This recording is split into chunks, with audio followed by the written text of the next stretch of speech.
අප අද සූදානම් වන්නේ එලිකර නිටින් ආයතනයේ මාසික වැටුප් පත්‍රිකාව හඳුන්වා දීමටයි. පළමුව ඔබගේ වැටුප් පත්‍රිකාවේ වම්පස ඉහළ කෙළවර අදාළ මාසය සහ අවුරුද්ද දක්වා ඇත.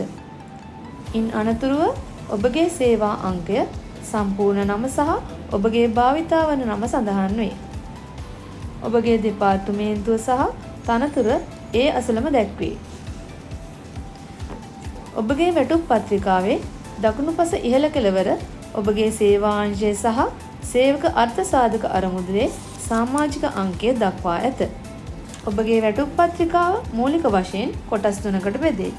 ප්‍රථමයෙන් වම්පසින් ඔබගේ ඉපැයීමද, ඉන් අනතුරුව අඩු කිරීමද, දකුණුපසින් අර්ථ සාධක ගණනය කිරීමද දක්වා ඇත.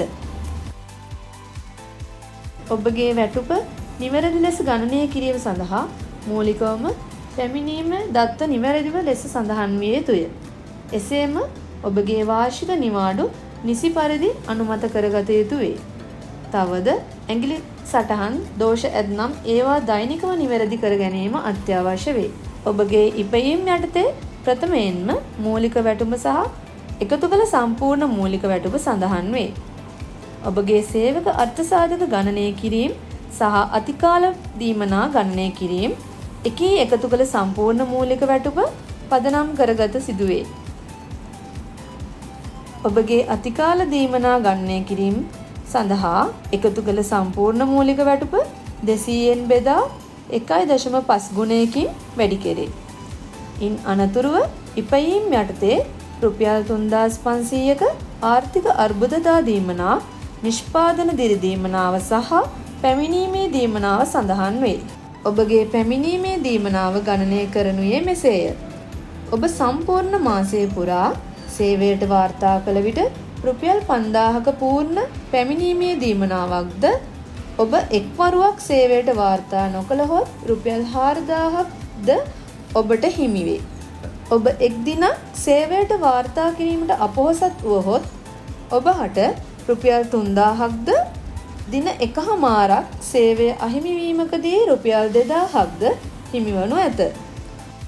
තවද ඔබ දින දෙකක් සේවයට වාර්තා නොකරන මාසයකදී ඔබට රුපියල් 1000ක දීමනාවක් හිමිවන අතර දින දෙකකට වඩා වැඩි කාල සීමාවකදී ඔබට සම්පූර්ණ පැමිණීමේ දීමනාව අහිමි වනු ඇත.